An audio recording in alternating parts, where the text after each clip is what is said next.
And so from then on, the roads belief in me has never disappeared. And so when the minister presented the status of our government key policy realized, and I thought that if someone as uneducated as she was in 2002 just asked me for fixing the road, then I think she was one of the smartest person that I have ever met. And so today, with the wonderful report that our government is leading in the policy, it is great news. Mr. Acting Speaker, one word that I really wanted to hear the minister mention in his statement, which I thought would have really summarized the entire intention of our government led by our Prime Minister, that when you look at the 2020 to 2040 Connect PNG program, which is 20 years, and the investment 2020 to 2040 will be 40 billion.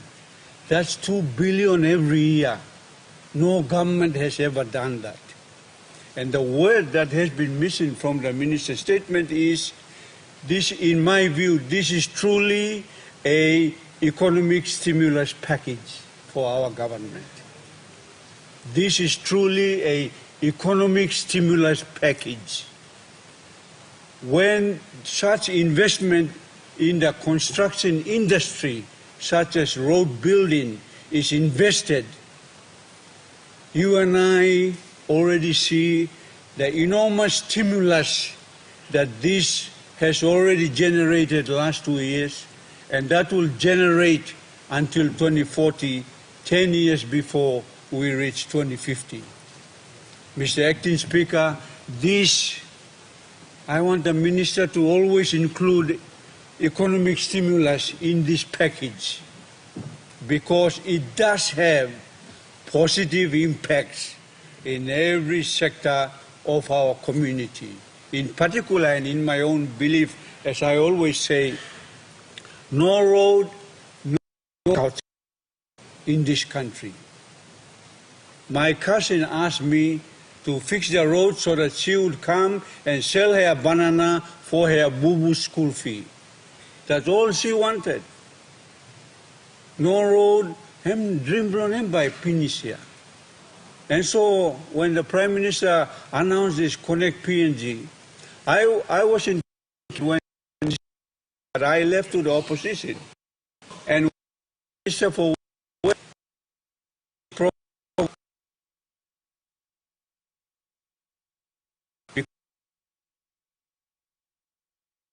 program bring stimulate it whole back in 22, because she would see that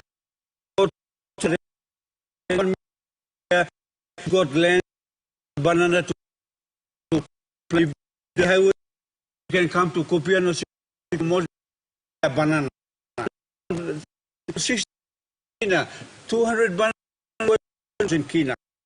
You do coffee, all these things that we are talking about, knows how to build banana, build a garden, only roads. The reason why shrubs in the highway. It took us 6 hours before 22, 8 to 1 hour. And we were carrying. My older brother, he said, he finished to people now carrying PM. That's how bad the roads were. And I believed covering the country. I want all of issues, Acting Speaker, started with the proposal to introduce stimulus in this million to 2 billion investment in road infrastructure in this country. Pronounced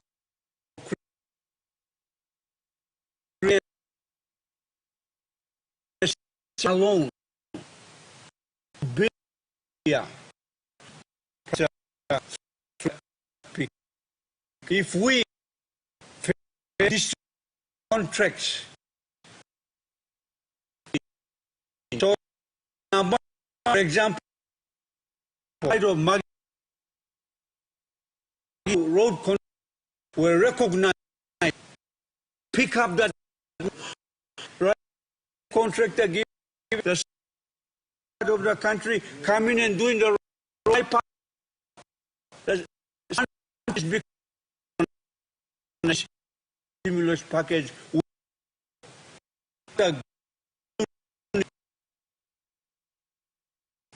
it meant a low percent must be invested in infrastructure. Plus same passing, plus same must go to us nominating a percentage of the education in health, in on, so that we secure this mention. When they just according to their politics, no. According, we must be low. And so when the then Minister for West submission to cabinet to have a legislation committed to roads and Kirapim Belblomia. And so when the minister, thank you. You manlo walk here, you walking through every part of the country here, but you haven't been to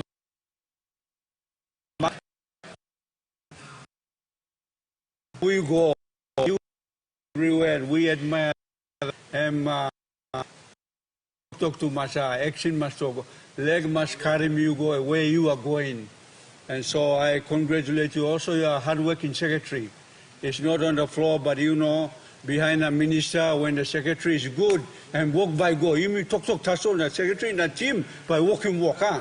So Secretary David Were, thank you very much for supporting your minister. Very hardworking and long-serving secretary. And so keep on doing a good job. Road building is very, very important. But let's, according to our constitutional and preamble, let's equitably distribute this economic stimulus package in roads, so that those who want to invest in construction of roads, they can now go to the bank and say, I'm a Papua New Guinean, I want 200 million bank, I'm going to buy road, I've got 2-year contract to fix that part of the Magi Highway. Guarantee you have a Papua New Guinea in Mirage, all get outsiders, as they say, bring back PNG, yeah? That's a type of thing I'm looking at in this stimulus package, economic stimulus package that I'm debating for.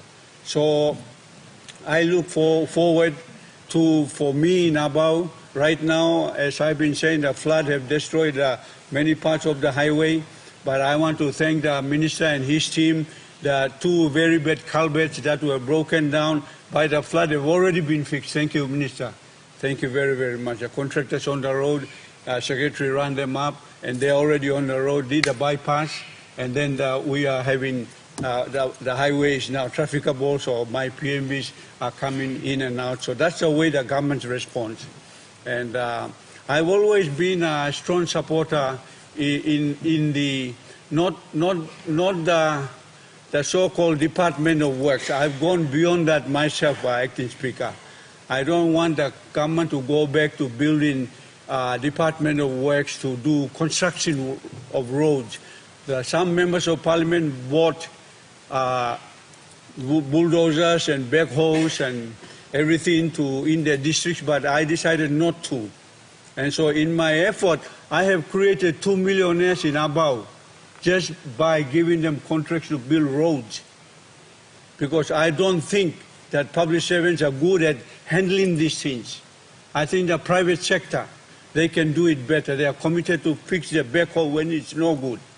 whereas public servants will pack it and that's it. If the money doesn't come, then it stays for 2 years and it's bagara.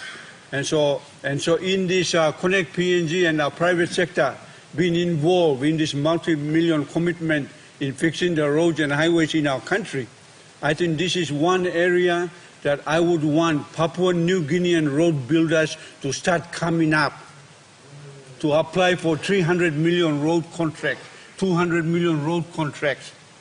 All outsiders are getting this money and moving it away. Plenty of outside contractors, road stuff, they are reading it very clearly. So they are applying, bidding. But how about our little road builder? He's only got one backhoe and one grader. Why can't we allow him in this investment to buy more backhoe? And then he can apply for 30 million, 50 million, 100 million, create a lot of jobs for our children who are not able to find jobs after university. That's the argument, Mr. This is why I say this is definitely an economic stimulus package introduced by our government, but the word is not appearing. This is a stimulus package. And so this is an exciting time. My second point, Acting Speaker, while we are and equitably distributing the contractors in the regions, I think that we must also not forget other public infrastructure that go with where the roads go. Power, water. Let us plan for those things too. So when the roads are going, the electricity lines are also lining up. Services are lining up where no power is going. Ambao has been without power since independence. And it stopped at Kuikila, which is only 100 kilometers away. And it's flat land. And we haven't got it yet. But the highway is already there. And so every highway must also have other planned public infrastructure. Power, internet, water. All those things must flow because road will also bring in, and you know what's going to happen when we connect Ambao to Milne Bay, that bushland, that virgin forest that Connect PNG is now punching. All my people that have been traveling by canoe will then go to the road and build businesses on the road, like what everybody has done. But they need power too. They need water too. They need internet access too. And so all those planning, it's multi-sectoral planning must take place. And so in this multi-sectoral planning, we must not only push roads, but also internet power lines, because I understand that in the power lines that are coming, in the same power line, you can put internet lines. You don't have to put separate lines. That's technology now. So we need to harness those opportunities. And so, Acting Speaker, congratulations, Minister. Very hard working. Please continue. Please, Prime Minister, continue your commitment. This is your government's announcement. And big program here. Connecting this country is very, very important. And like my cousin 25 years ago, her dreams, if she was still alive, she would be dancing in my little village called Kapari. Because for the first time, Acting Speaker, I've been on the floor 5 times now. Under this government, the Magi Highway has received the biggest amount of funding. Thank you, Prime Minister. For the first time, 20 years. Every year I used to be in cabinet with 5 or 10 million every year. And most years that 10 million would not be in my year. But now, where the ceiling has ended in a little bridge called Imila, 55 kilometers of 2-lane is going to be constructed to Moreguina. That's a big, big achievement. And my people in Ambao will, for the first time, ride on Seal Road. Another lot of Papua New Guineans will enjoy modern infrastructure in road. My humble request before my time is up is to the Honourable Minister for Works.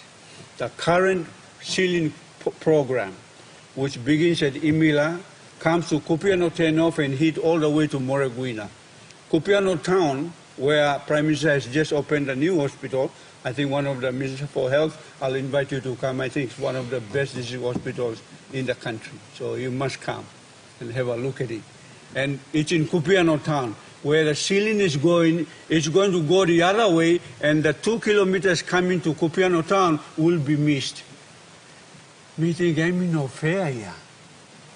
When somebody is designing a seal road, we must also connect little towns. Especially when Kupiano town is going to be only 2 kilometers away from the ceiling, diverting towards east to Moreguina and coming west 2 kilometers to Kupiano town. I'm demanding today, Mr. Acting Speaker, and requesting humbly, Minister for Works, please include that 2 million of extension for Kupiano have been extended there. While all the equipment, all the building materials are there, what is 2 kilometers? 1 kilometer is 2 million per kilometer on ceiling. That's 4 million, Minister, Acting Speaker, through Minister, 4 million just to connect the biggest town in Abao district, my headquarters. And then the biggest business economic town in Abao is Moreguina town. Where the ceiling ends, the Moreguina town is only 2 kilometers away, and that is going to be missing out when all the equipment and all the hives and everything is taking place, and then the government says, no, God, we won't go to the town. I think it's not the way we government should think. I think we should think comprehensively, and therefore my 2 service centers, we are connected by Seal Road. Imagine the amount of business movement in the little economy and the growth of the economy. But once again, congratulations, Minister. Keep on doing a good job. Thank you, Prime Minister, for the commitment. Please, the example on this Connect PNG, the example of 5.6% of the budget is dedicated to roads. Once upon a time, I think 15 years ago, I remember the works secretary crying with his minister in cabinet. We need 1 billion to maintain the houses, but we were only allocating 300, 200 million. Not enough. So all the roads were falling apart, as the minister has said. Now the story has changed. I agree with you, Minister. Roads build the economy. No roads, no agriculture, no economy.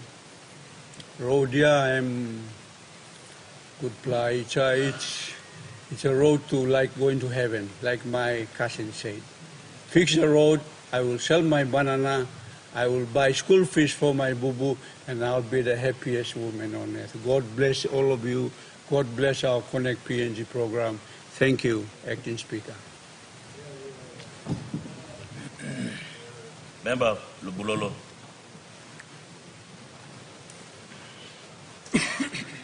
Acting Speaker, I just want to say thank you and commend the good Minister for Works for the presentation of the annual report for 2022, and also stress on what my governor for Morovia has said. I thought meeting and banana tok kumalo ba dem tachem MC sambla 50% lo tok finish. So me got 50% stuff, but me complete him. You meet oklo tok lo straight in wow bulolo road. I'm good lat as well. But me can pass it lo kumalo. Isla wara I'm down him 3 or 4 bridge finish. Maybe some meters underneath me got some all houses na school na all bamito ko nam. All this la service station before me paliglig magi me plus I play around the slab. Ogara stop underneath lo wara. So, lo mi playet, mi la office lo mi one time. Good plaga, member blo Wawaria.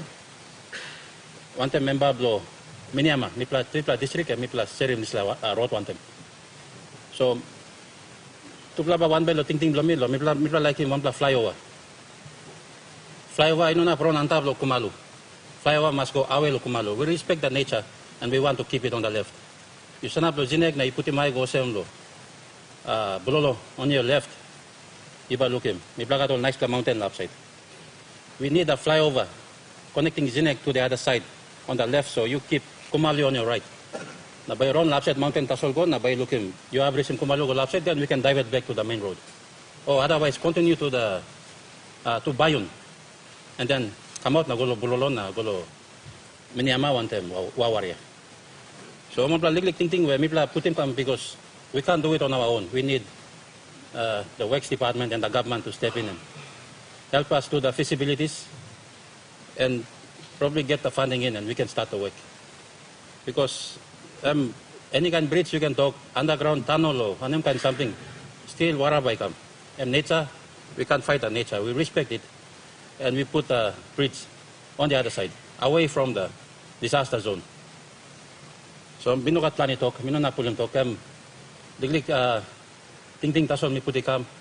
Otherwise, good job. Miluki you walk planty walk just a few days back.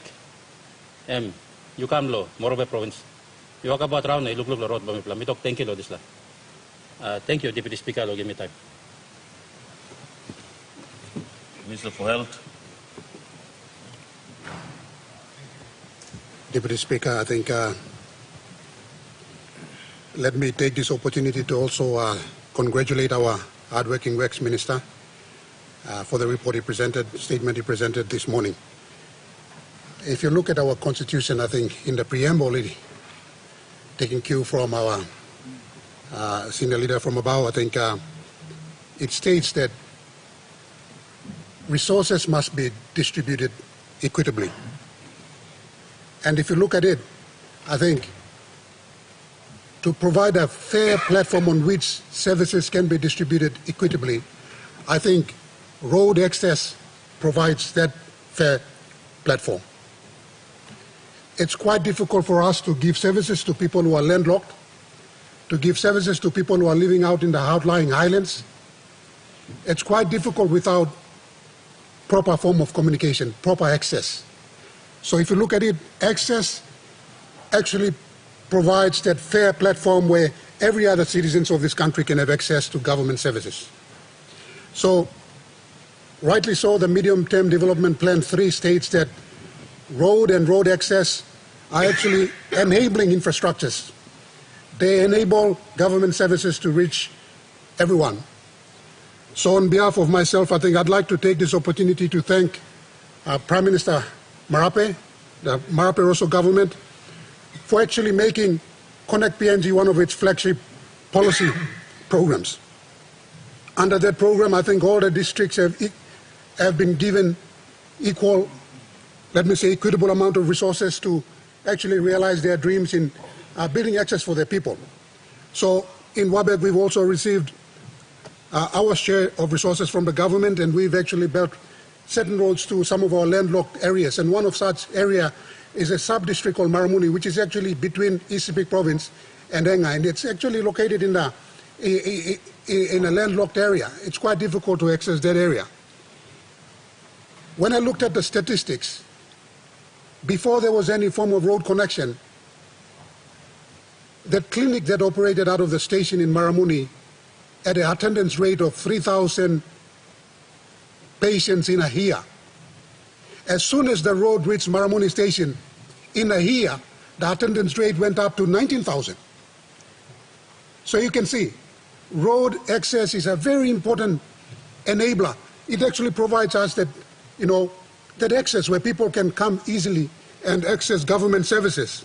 Without roads, we can't provide good social services like health and education. So road forms a very important part of any government's endeavor to provide services for its people. Also, if you look at economic services, every other country on planet Earth make their supply chain very cheap in terms of shipping expenses, in terms of freighting expenses. This country has one of the highest cost in terms of supply chain. Not only supply chain, but also in terms of other basic utilities like power and water. If we are to compete with our regional, we are within a region where, it's a very hotspot area where, a lot of countries are actually growing. And if we are to compete in that area, we have to provide all those services and make the cost of doing business in our country cheap. That means we have to build good roads so that the cost of freighting must come down. We have to have cheap water, cheap power, so that we can compete with our neighboring countries. Otherwise, the dream of doing downstream processing, the dream of having our own factories will only be a dream. So on behalf of myself, I think I'd like to take this opportunity to thank the good Minister for Works, and of course thank our good Prime Minister for his foresight, because without good roads, we won't be heading anywhere. We have to have good infrastructure. Once we have good infrastructures in place, it will be easier for our businesses to compete and do business. Also, in saying that, I think I would also raise some of the points raised by our leader from above. I think we need to distribute the contracts to a lot of our contractors. If you start giving contracts to only a few companies, what that means is that they start to trap wealth, because their basic expenses are only so much, and after they've met their basic expenses, the rest of the money are actually trapped, and more often than not, they're moved overseas. But if you start spreading out contracts to a lot of people, they tend to start spending in our economy, and it starts to create that cash flow, and our businesses will strive, our economy will work. So that's, I think, one of the things I would want to raise. Connect PNG program is a good program, but we must start looking at our own local contractors. We must start, building up their capacity. In saying that also, it comes back to us that, Papua New Guineans who own contractors to do honest jobs. There's a lot of contractors who get money and walk off with the money. There's a lot of them. And we have to be honest with ourselves. Before we reach out for help, we have to help ourselves. We have to be honest with ourselves. We have to give the best we can to our country. We have no other country than that country that we live in right now. Also, I think in terms of the Connect PNG, if you look at the map, all the corridors seem to be heading down south. But all the economies are happening up in the northern hemisphere, in the Asian area. And I don't see that northern corridor. I've always been talking about the Pacific Highway, and it's not reflected on our map here, and I'm a bit discouraged. All the shipping ports are coming from that region, and we need to put that as one of our priorities. We need to connect the northern corridor. All the corridors are coming towards the southern area. I think that's one thing that my grievance that I have to raise today and bring it before the Works Minister. But in saying that, I think I'm really happy, and I'd like to take this opportunity to thank the Works Department. I think when I started building my own roads, there's different kind of thinking in the Parliament, something that we should give contracts out to our local contractors, which is good. If you have a lot of money in the district, you can do that. For some of us, where we don't have a lot of money, we think the cheapest way to build roads is to actually do it ourselves.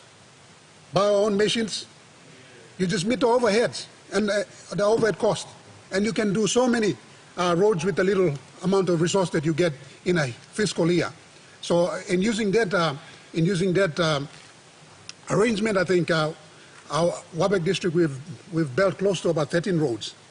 And, by buying our own machines, we're able to construct those roads. They're pilot tracks. They're not, properly surveyed and designed roads. Those things will come in time when we go further to develop and upgrade our roads.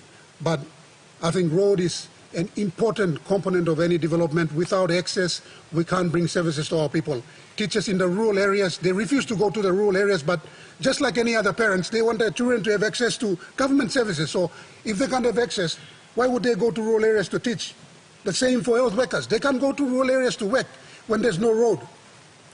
So I think Connect PNG is a signature or a flagship program which, the current government, the Marape Rosso government, has brought on board, and that program has actually transformed the lives of ordinary Papua New Guineans who deserve the services as much as the rest of us who live in urban areas do.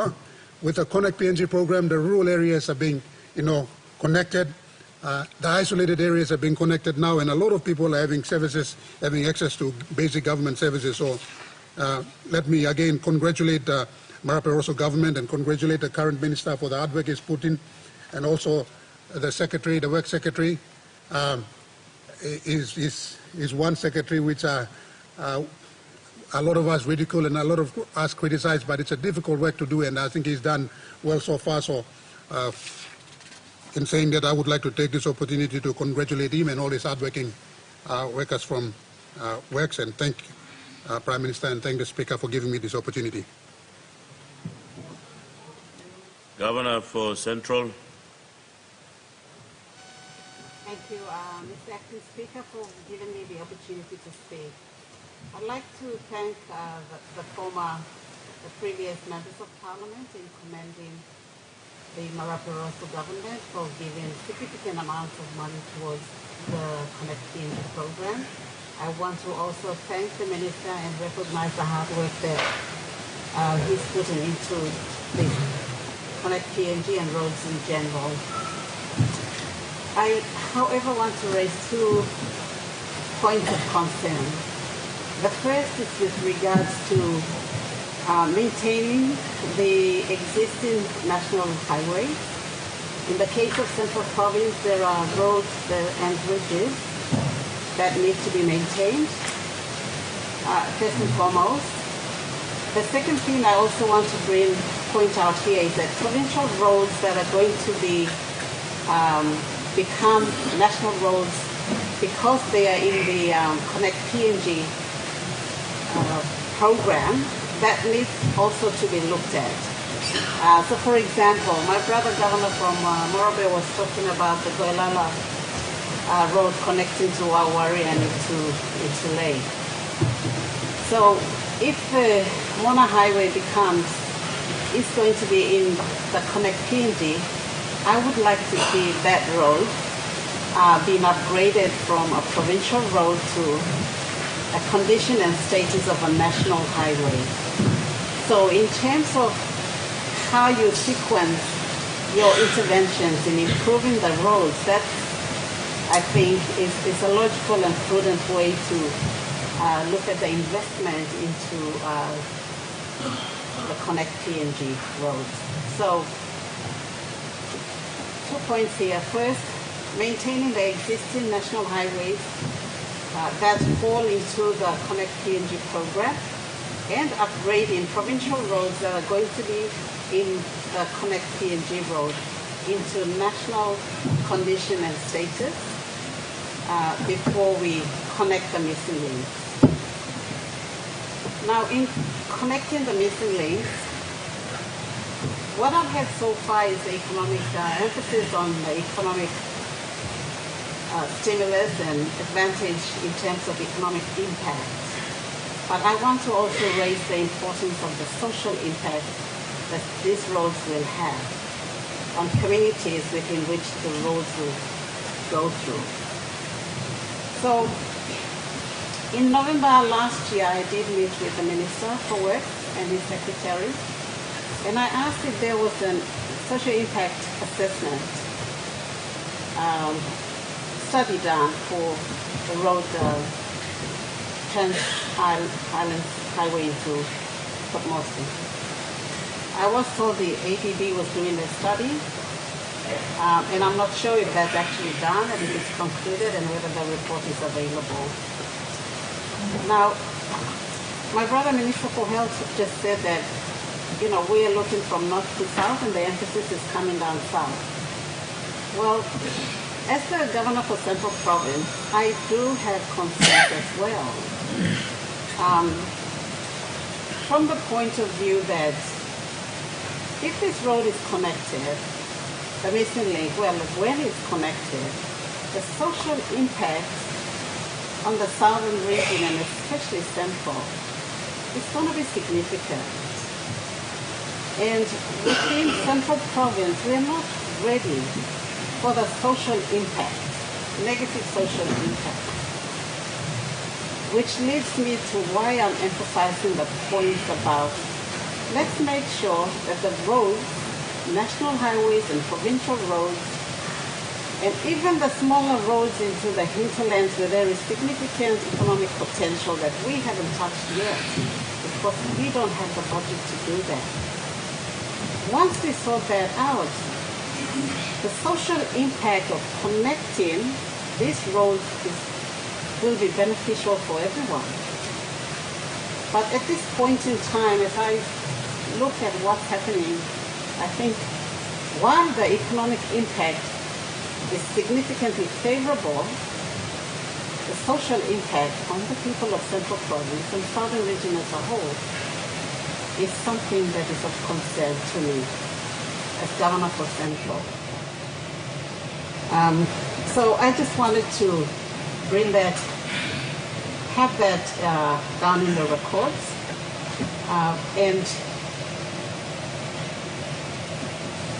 and I hope that it will be taken seriously in continuing our Connect PNG program. Thank you, Mr. Speaker. Acting Speaker, for giving me the opportunity to speak on behalf of the people of Central Province. Deputy Prime Minister. Thank you, Mr. Acting Speaker. Thank you, esteemed members of this House. I'd like to also join in this debate and commend our good, hard-working Works Minister on his very informative statement to Parliament.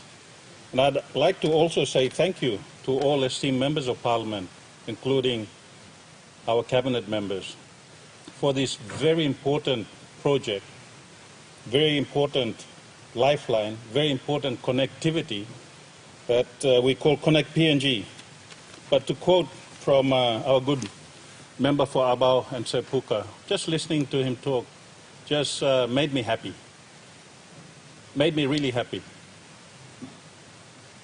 He said, it's not just that, it's not just a connectivity, it's also, borrowing his words, an economic stimulus package for the country. Naysayers say, what are you guys doing to grow the economy?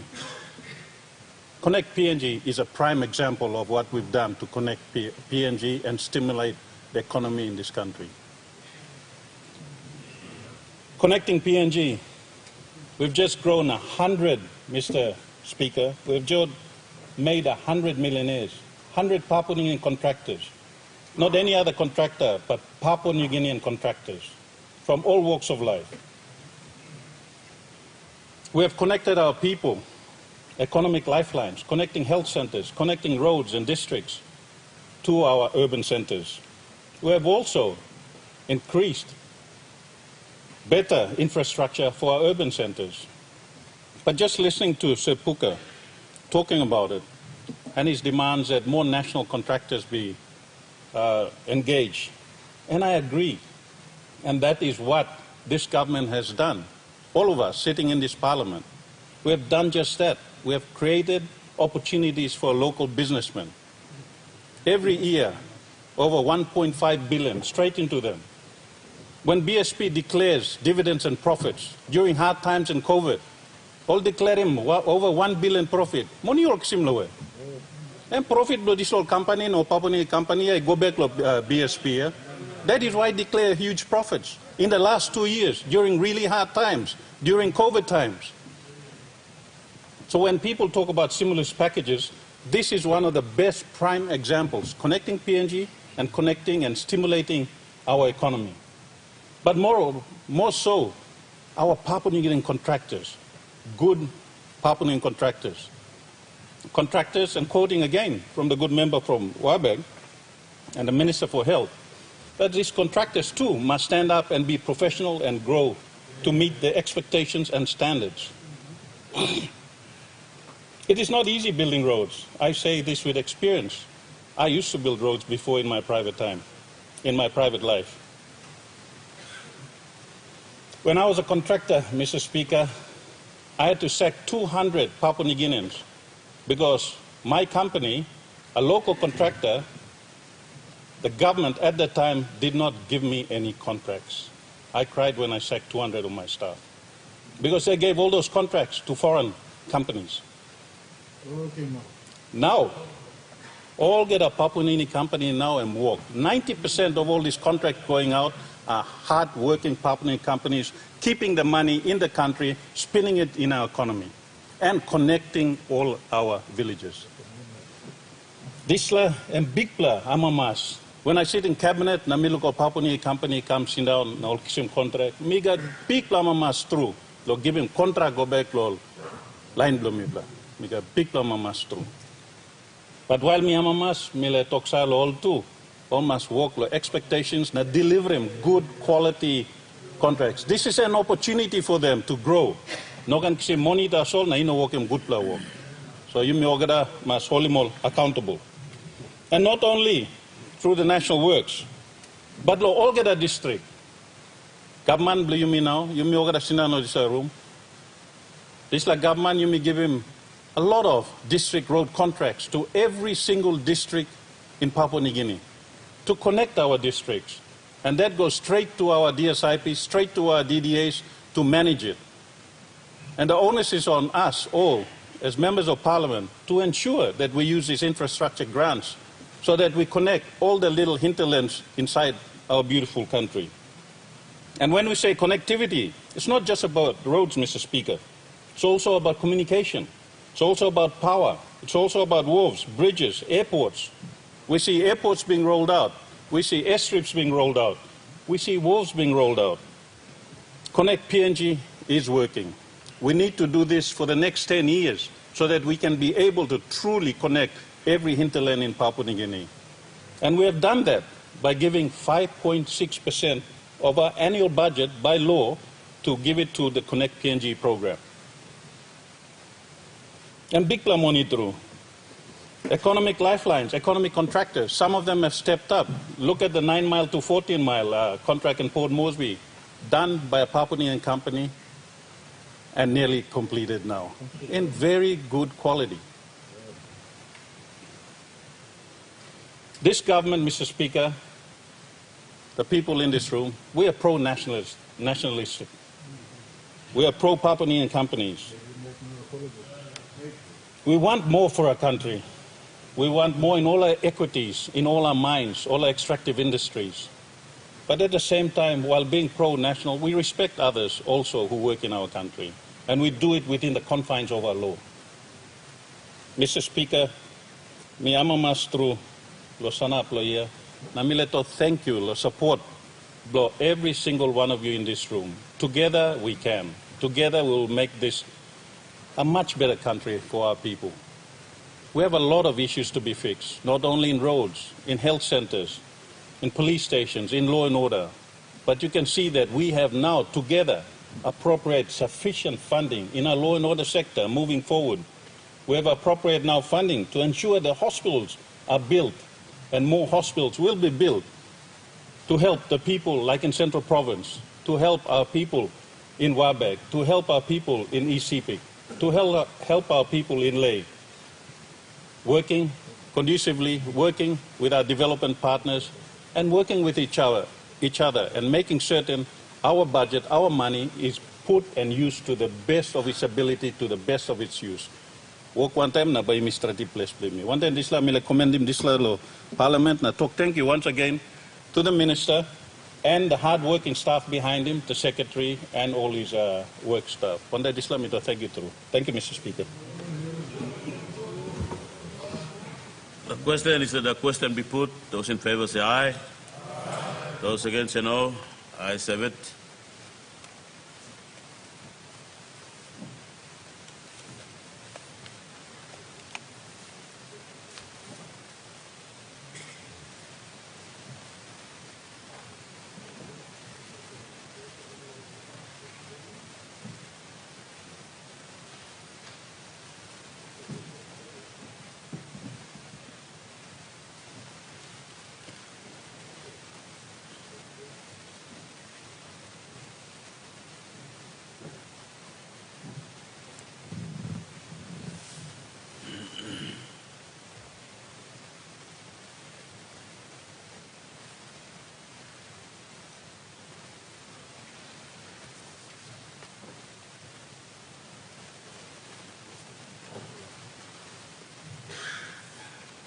The Minister for Intergovernment Relations, Provincial Affairs.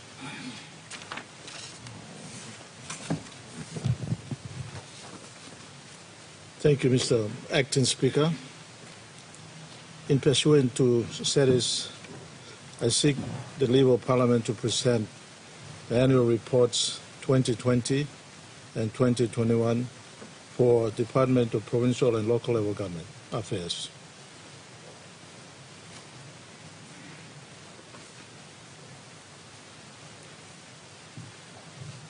Honourable Minister, you seek leave of the Parliament? Mr. Acting Speaker, I seek leave of the Parliament to present this report. Is leave granted? Make your speech, Minister.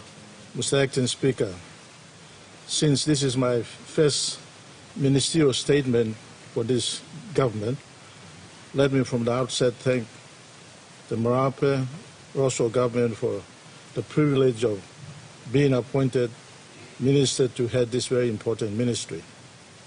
Further, I also wish to thank my people of Kikori for giving me another term to represent them as their member in this term of Parliament.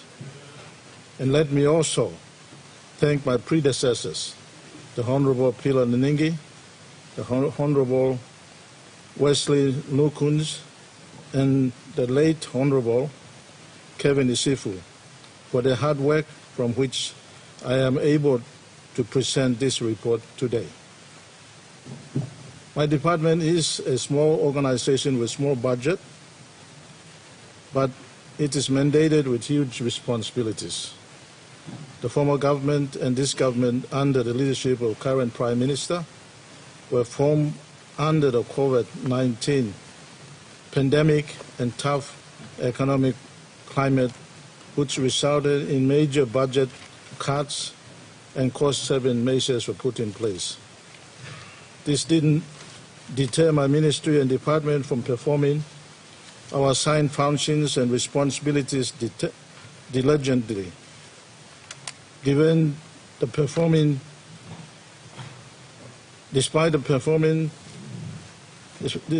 the financial constraints and other contributing factors, the department managed to progress 13 high-profile national government policy directives and initiatives, which I'm pleased to report and provide progressive upgrade to this Parliament.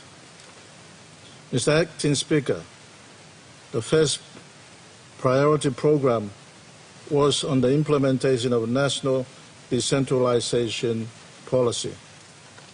By way of introduction, the proposed bill on organic law on decentralization has been shelved, and the department has been instructed by National Executive Council to administratively transfer powers to the provincial governments. Now, Mr. Acting Speaker, let me pause here. What I'm reporting is what has happened in 2020 and 2021.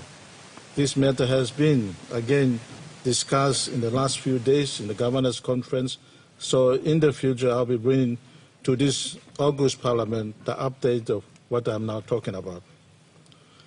That is, we will follow national constitution and organic law on provincial government and local level government requirements and work within these legislation parameters to transfer substantial powers to provincial governments.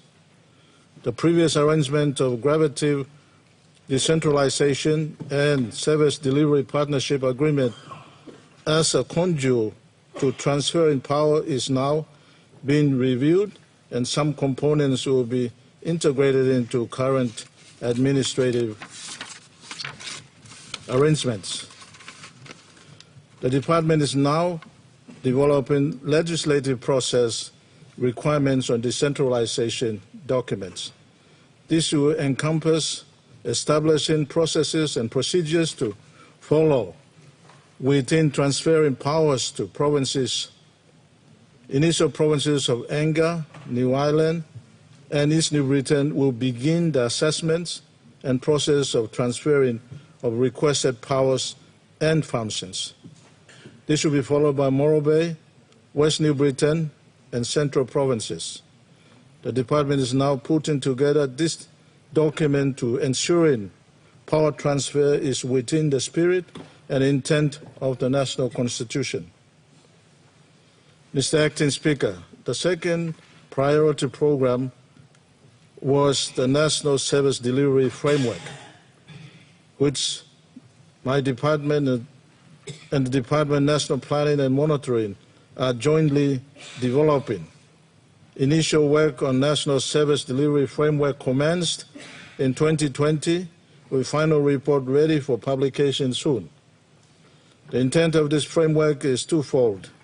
Firstly, to improve service delivery in all sectors, and secondly, to promote government accountability and evidence-based service delivery planning, budgeting, and decision-making process. The NSDF policy focuses on Nipala Lukluk Bilon service delivery in Papua New Guinea. The NSDF simply echoes that effective and efficient government services equates to improved quality of life for Papua New Guineans through the NSDF program.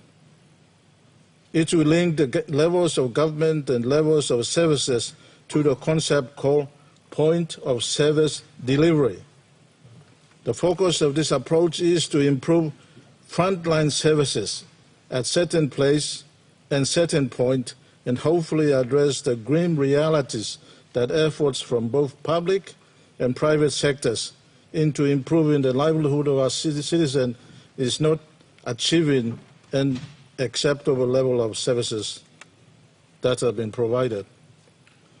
The National Service Delivery Framework aligns to national government's focus and policies and provides the platform for all stakeholders, including government as well as private sector, churches, non-government organizations, development partners, as well as community initiatives to collaboratively work together in sharing knowledge, resources to improving quality of lives of our people. Mr. Acting Speaker, the National Service Delivery Framework is about demarcation of functions between levels of governments, ensuring clarity in roles and responsibilities, and assigning funds. But put simply, it's about working together. It also provides a framework for monitoring, evaluation of sanctioned government programs, including other donor-driven initiatives.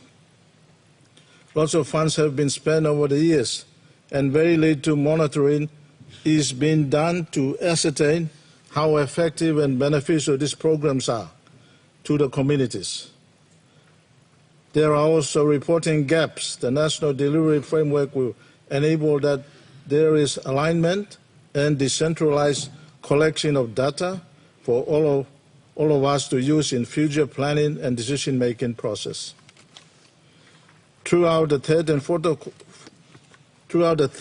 fourth quarter of 2021, Department of Provincial and Local Level Government Affairs and Department of National Planning held a number of meetings and regional consultative workshops aimed at linking NSDF to the annual provincial performance reporting as per Section 119 of Organic Law on provincial and local level governments.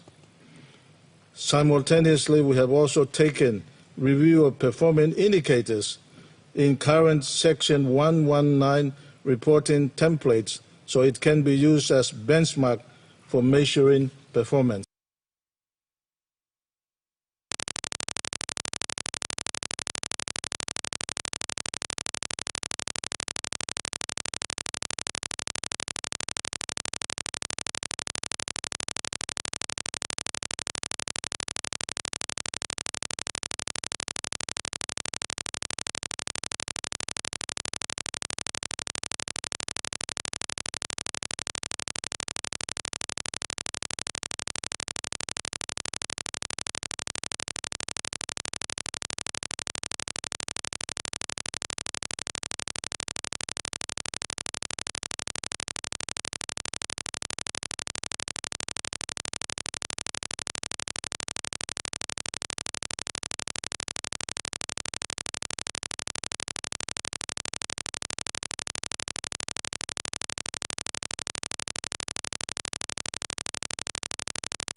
demarcation of service delivery functions and responsibilities between provincial and local level governments, and assign agreed functions and responsibilities for district development authorities and city authorities. Mr. Acting Speaker, the review is part of reforms that national government has agreed to undertake on this as it to influence calculation of grants to provinces and so with establishment of district development authorities and city authorities, the review of function was spelled out clearly these demarcations. It was further discussed that any FC cannot work on this arrangement unless DPLGA review the function determination stating how district development authorities and city authorities on board. We need to spell out clearly the demarcation on which function stops and what functions go from there on. Mr. Acting Speaker, the fourth priority was to implement district towns as seat of authority to manage, effectively deliver social and economic services to our people. This program is implemented under District Town Improvement Program.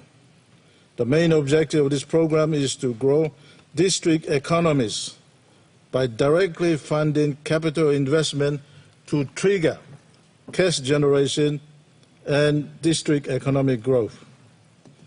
Since the inception of this program in 2019, a total of 23.5 million was directly invested in the district town infrastructure development.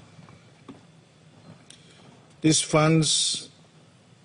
money funded 18 core district town infrastructures, including district administration, district markets, district finance offices, district hospitals, staff housings, water supply, and district town road construction and maintenance. This is an ongoing program for the department.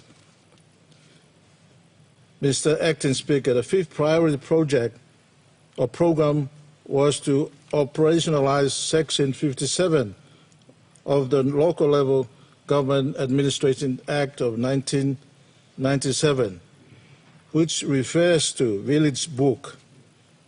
It is now referred to as Ward Record Book. This is the most important of the four activities I have reported earlier on, because this program will provide critical answers to some of the questions we have been asking. Are all our people accessing social and economic services? How many of our people are yet to receive these services? Have the monies we have budgeted and approved annually in the Parliament reaching the people? How many people are living in the villages, and how many have migrated out? How many have died, and how many more babies are born in each ward annually? The content of Ward Record Book includes information on social, economic, population, infrastructure, commerce, agriculture, fisheries, communication, culture, transport, law and order, and church information. When fully implemented, the Ward Record Book will be one of the most powerful management tools to manage service delivery in our country.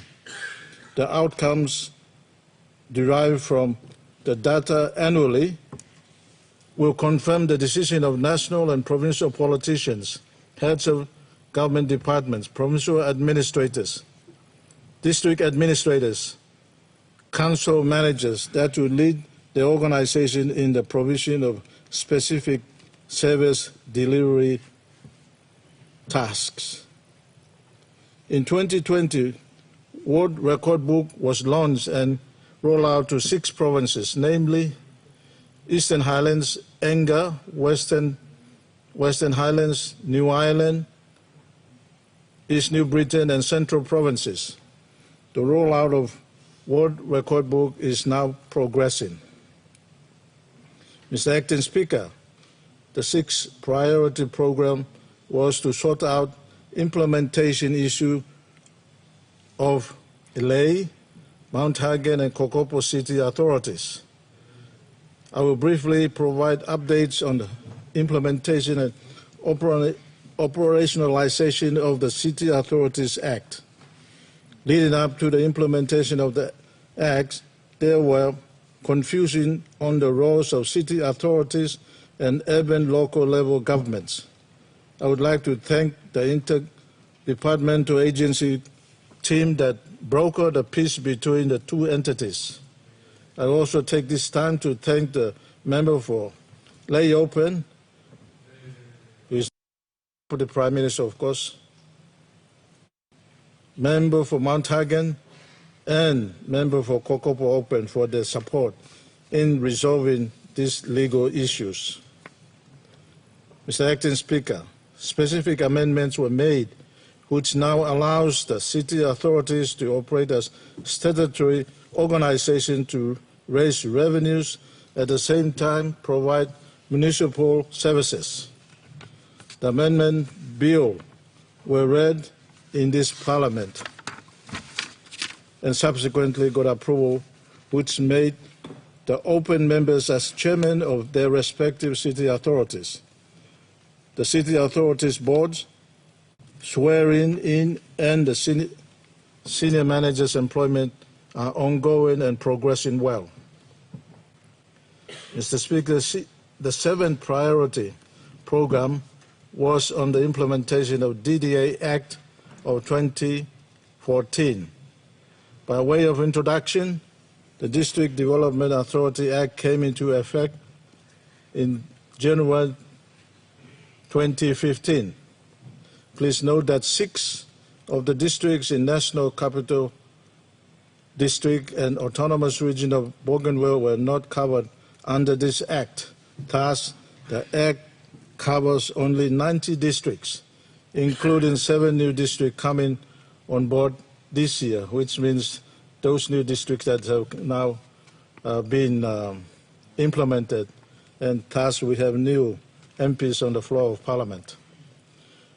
To date, the Department has commenced work into the development of policy framework on DDA regulations with consultation made with various stakeholders since August and September of that year, 2020.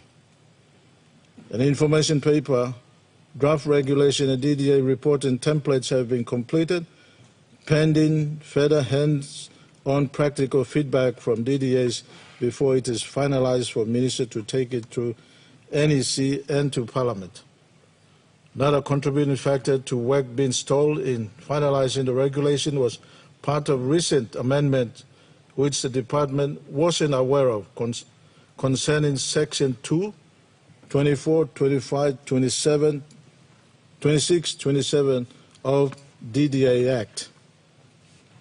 Additionally, the Department has also continued its partnership with PILAG under an existing Memorandum of Understanding for short-term competency course training, targeting DPL, LLGA, provincial and district officials. The MOU will be implemented over a period of 4 years from 2021 to 2024.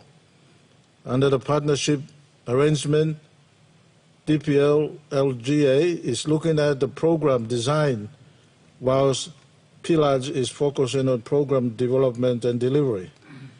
The DDA training package covers 12 modules, which covers areas such as town, urban, physical planning, development economics, business management, and corporate governance, etc.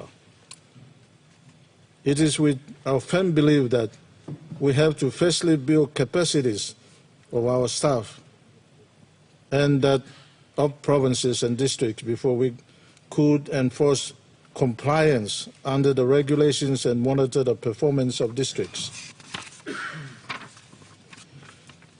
Mr. Speaker, The 8th priority program was on the payment of ward councillors' monthly allowance and councillors' badges. There are 331 local level governments with 6,375 elected councillors or ward members who represent their wards in local level government assemblies. There are in fact 6,375 politicians that ensure that there is order, peace and harmony in the wards. They unite villages and communities. They are honorable leaders who always strive for the best of our communities. They need to be rewarded for their unselfish and service leadership which they have provided to our people annually for some times. Mr. Speaker, I am happy to inform this Parliament that the Department in 2020 paid out 26.63 million to 5,354 ward members as their monthly allowance. A total of 1,024 ward members are yet to be paid. As I said, this is two years ago.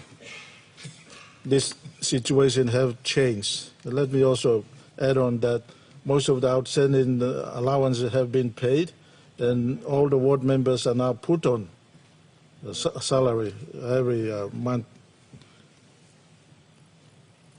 I'm happy to inform this Parliament that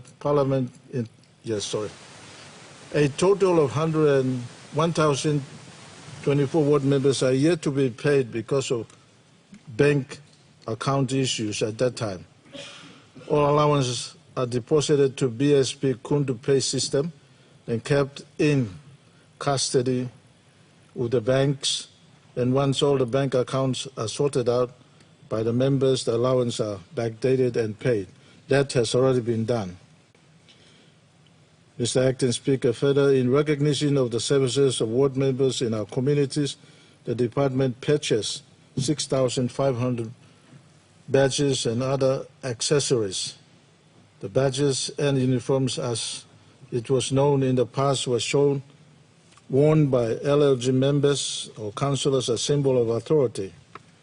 The official launching of LLG ward councillors' badges and uniform was done by then Minister for Intergovernment Relations, no other than Honorable Pila Niningi, on the 17th of December 2021 at Walum Station in Bongu, district of Southern Highlands Province, and was attended by 157 ward members. This occasion is a milestone as it restores pride, respect and prominence to ward members as duly elected leaders of the third tier government. Mr. Speaker, the 9th priority program, the Rural Service Delivery Program. This is one of the best managed development partner-assisted program.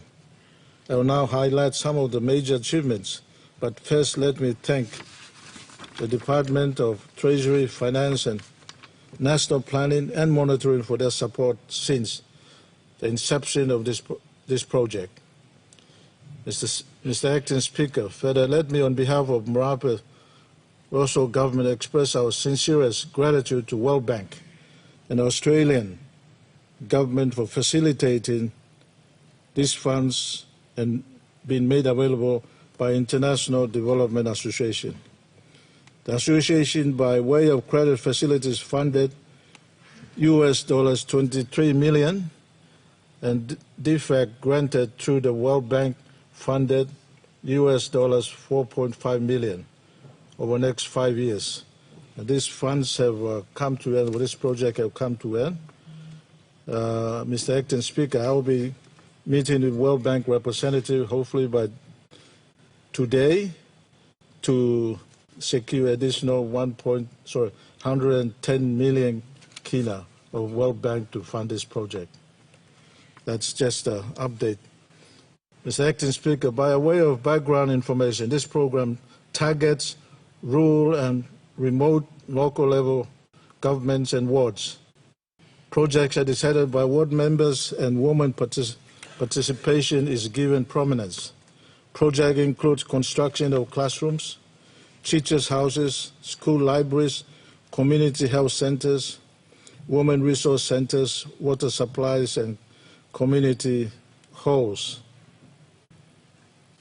5 provinces are benefiting from this program, namely Central, Western, East New Britain, Chimbu, and East Sepik provinces. A total of 207 projects were approved in 2020, 53 in Chimbu, 51 in East New Britain, 51 in West Sepik, another 51 in Central, and 48 in Western Province. These projects are progressing well despite of some challenges relating to COVID, amongst other external factors. Mr. Acting Speaker, this program directly supports Marape, at that time, Basel government, then, now, Marape-Rosso government's agenda on developing wards as basis for national, social, and economic development. I believe that when we develop our wards into small village economies, we will develop the nation. The program is giving us the results we want, and it supports the national government's agenda on developing 6,375 wards into small economies in the next 10 years. More so, it helps to improve our sustainable development goals and our overall human development index, thus improving basic service delivered to our people in the rural and remote communities.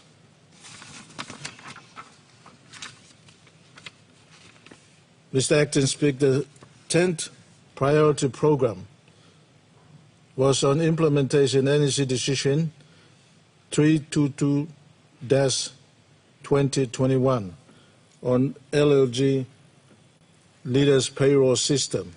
The department has established a user-friendly, customized councillors payroll system. System and currently paying councillors allowance as and when fine is released by Department of Treasury, as I made reference to earlier. To address the issue of cash flow problems and late releases of warrants currently being experienced, the Marape, at that time Basel government, made a decision in 2021 to pay the LLG leaders to Public Service Payroll System, or Alaska Payroll System. We are currently having ongoing discussion with relevant government departments, including Treasury, Finance, DPM, and DNPM, to implement it together with another NEC decision by Marape Basel government at that time to include councillors from Bougainville, Autonomous Region of Bougainville, in government payroll system, just like the other LLG leaders. Mr. Speaker, the use of PNG Alaska payroll system will avert any unnecessary delays in payment, and all LLG ward members are expected to be put on fortnightly salaries soon. Through this initiative, we believe it will greatly boost the performance as members of third-tier government and to also leaders within the respective communities. Mr. Acting Speaker, the 11th priority program was development of the internally displaced persons policy for PNG. The National Executive Council in 2018 directed the department to assess the incidence of internal displacement caused by both natural and human-induced disasters and develop a national policy on internally displaced persons. The current disaster relates to legislation and policy in Papua New Guinea and do not fully recognize the plights of displaced people who are found within the borders of PNG. The government is now trying to assess and identify a way to find durable solutions to catering for the needs of these internally displaced people. Mr. Acting Speaker, as background, there are three types of disasters that cause people to be displaced in PNG or, for that matter, any country in the world. One is the natural disaster that causes people to move. Two is the development-induced disasters where development occurs and causes people to be displaced from their place of origin. And three, man-made disasters such as tribal fights and socially related issues that leads to displacements. Since 2019 to date, a technical working team comprising of members from DPL, LG, and PM and NSC have undertaken field assessment and evaluation of 17 provinces in the country. The finding from our assessment shows some very disturbing and pressing issues relating to the plight of internally displaced people in the country. This assessment also revealed very serious policy gaps that needed to be addressed immediately by way of policy.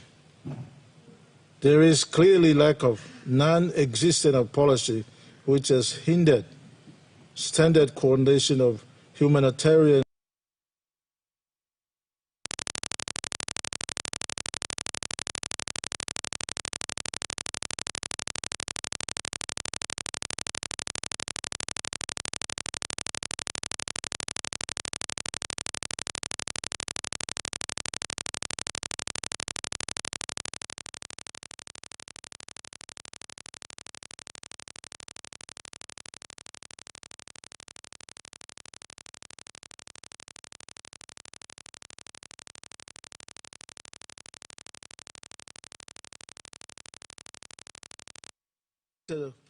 Departmental Steering Committee on Internal will be established to present draft policy to relevant stakeholders to provide an awareness and capture their views and inputs.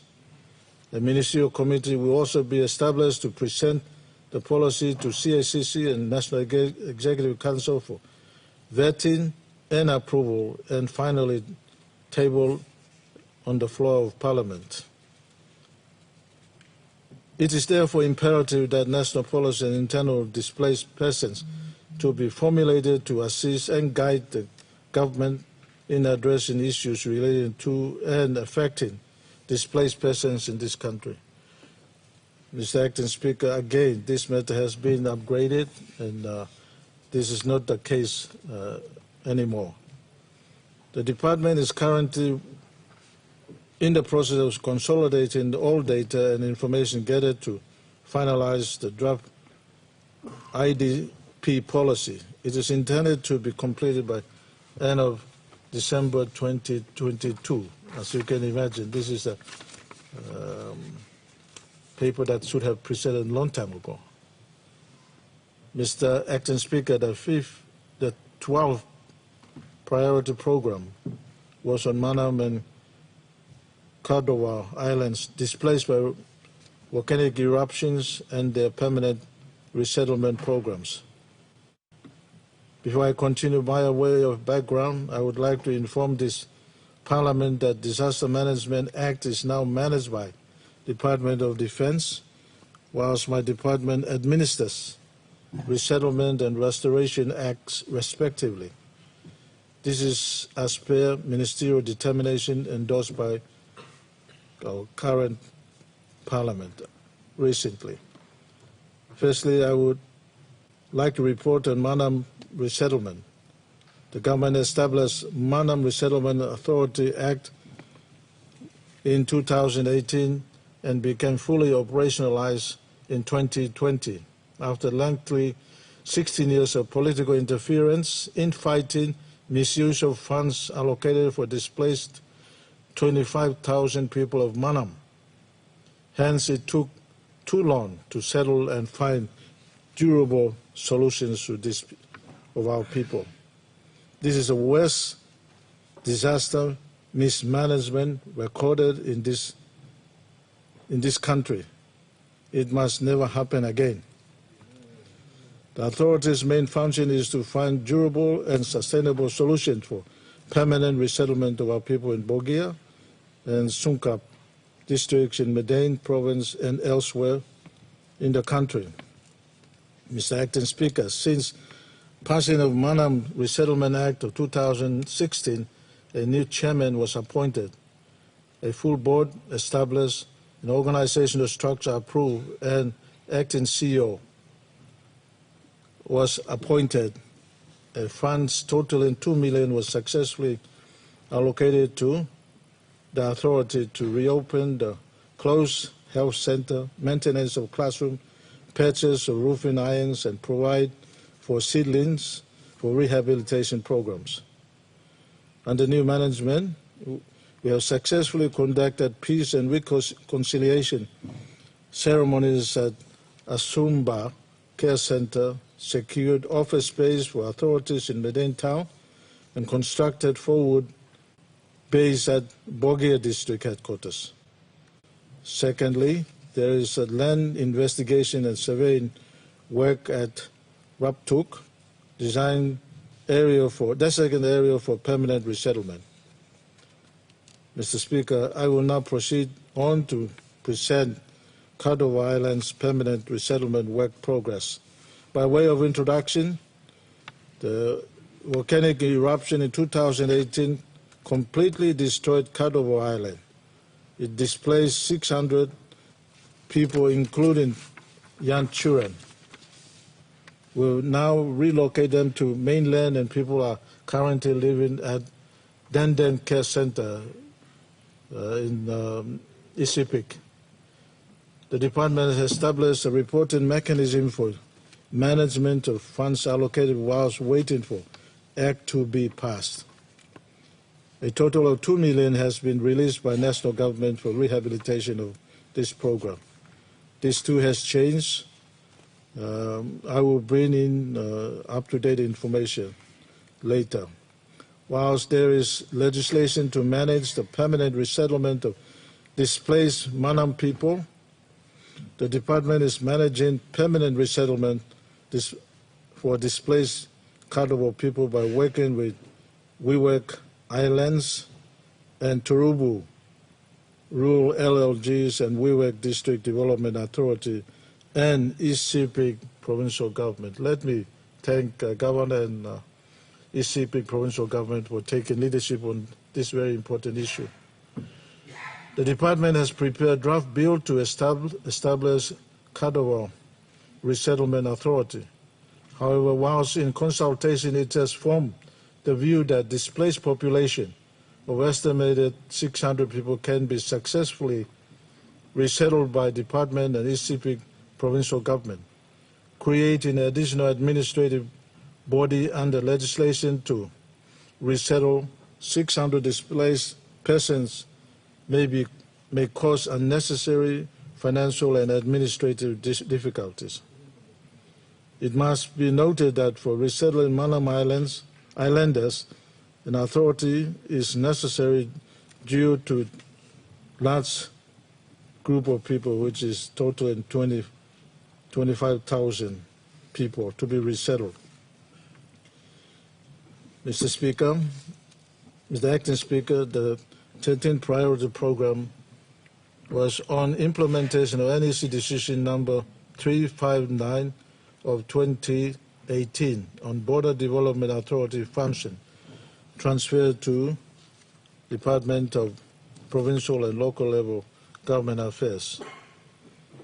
As you may recall, in 2019, this Parliament ceased the operation of Border Development Authority Act 2008, effectively abolishing the Border Development Authority and recommended the same functions to be transferred to the department. I'm happy to inform this Parliament that transfer was completed in 2020 under the guidance of former Secretary, Mr. Dixon Guina. BDA functions were factored into current Department of Provincial and Local Level government organizational structure, including formal handover of BDA assets and Watun border posts last year, which is 2020.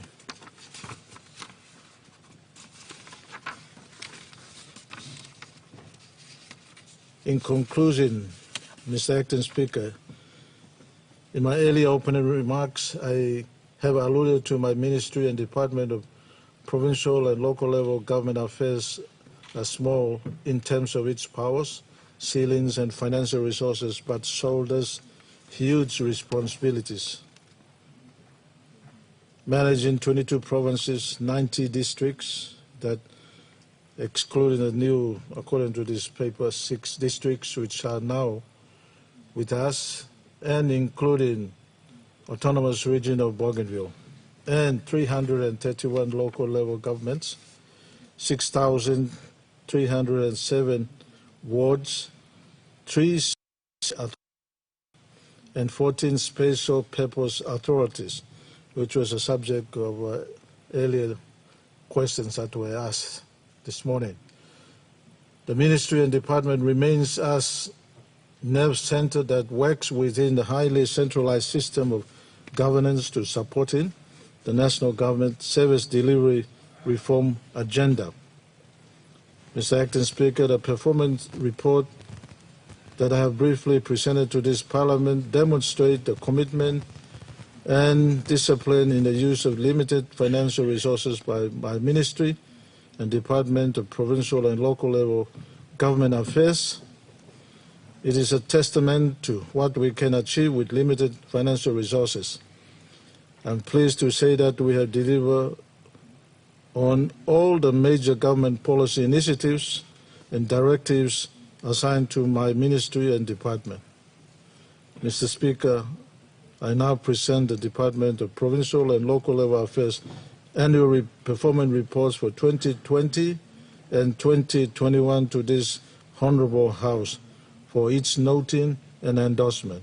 I thank you, Mr. Acting Speaker, and rest of the Parliament for sitting and listening. God bless. Question is that the question be put. Those in favour say aye. Those against say no. Ayes have it. Notices, Clerk. For Kokopo gives notice that he shall present a bill for an act to amend the Intergovernmental Relations, Functions and Funding Act 2009 to provide for redistribution of goods and services tax revenue paid to provincial government under the Intergovernmental Relations, Funds and Funding Act 2009 and for related purpose. The member for Kokopo gives notice that he shall present a bill for an act to amend the Kokopo City Authority Act 2015 to provide for redistribution of goods and services tax revenue paid to the Eastern Britain provincial government under the Intergovernmental Relations, Funds and Funding Act 2009 and for related purpose. The member for Kokopo gives notice that he shall present a bill for an act to amend the Lake City Authority Act 2015 to provide for the redistribution of goods and services tax revenue paid to Morobe provincial government and under Intergovernmental Relations, Functions and Fundings Act 2009 and for related purpose.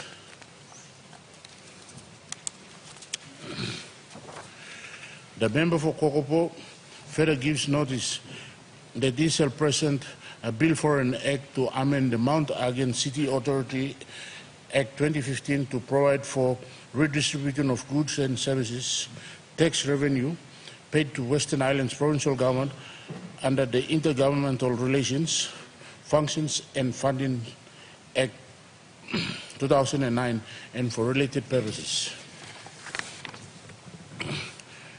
The member for National Capital District gives notice that he shall present a bill for an act to amend the National Capital District Commission Act 2001 and for related purposes.